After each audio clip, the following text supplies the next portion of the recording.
అవకాశం ఉన్నప్పుడు వదిలేసి ఇప్పుడు పరిస్థితి చేజారిపోయాక ఇలా చేస్తుందనుకోలేదు అలా చేస్తుందనుకోలేదని బాధపడితే ఎలా? ఏం లాభం? తప్పు సరిదిద్దుకునే టైం కూడా లేదు. ఇప్పటికే చాలా దూరం వచ్చేశారు. కాసేపట్లో నిశ్చితార్థం పెట్టుకుని అమ్మాయి కనిపించట్లేదంటే వాళ్ళేమనుకుంటారు?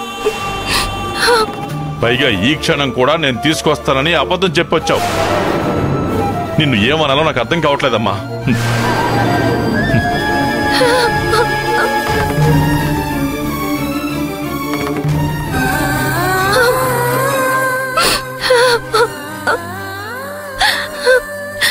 నన్ను క్షమించు ప్రసాద్. ఏడవకు. సరే అమ్మా, జరిగిందేదో జరిగిపోయింది. నా కూతురు తన భర్తతో సంతోషంగా ఉండాల్సిన ఇంట్లో తప్పు చేసి దోషులా నిలబడ్డం నేను తట్టుకోలేను. ఇప్పటి వరకు ఆ ఇంటి కోసం ఎన్నో చేసావు, ఎంతో చేసావు అనేది ఇప్పుడు వాళ్ళకి అవసరం ఉండదు. ఈ ఒక్క తప్పు నీ జీవితాన్ని మార్చేస్తుంది, నీ కాపురాన్ని కూల్చేస్తుంది. అసలు ఇలాంటి విషయాల్లో ఎలా తలదూర్చావమ్మా నువ్వు?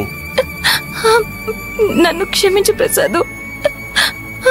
సరే అమ్మా, నువ్విలా బాధపడటం నేను తట్టుకోలేను. ఇంటికి వెళ్లి జరిగిన విషయం నేనే అందరికీ చెప్పేస్తాను.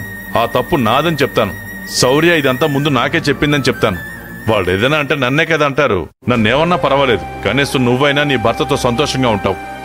వద్దు ప్రసాద్, చేయని తప్పుకి వాళ్ళ ముందు నువ్వెందుకు దోషిగా నిలబడాలి? వద్దు. మరి నేను చెప్పక నువ్వు చెప్పక ఎలాగమ్మా? ఇప్పుడు ఇంట్లో వాళ్ళకి విషయం తెలియడం ముఖ్యం కాదు ప్రసాద్. నిశ్చితార్థానికి ఇంకా కొంచెం టైం ఉంది. ఏదో ఒకటి చేసి శౌర్యని మనం ఇంటికి తీసుకెళ్ళాలి. ఇంత పెద్ద ఊర్లో ఎక్కడుందని వెతుకుతాం, ఎలా తీసుకెళ్తామమ్మా? అసలు వాళ్ళు ఈ ఊర్లో ఉన్నారో లేరో, లేదంటే ఎటైనా దూరంగా పారిపోయారో తెలియదు కదా.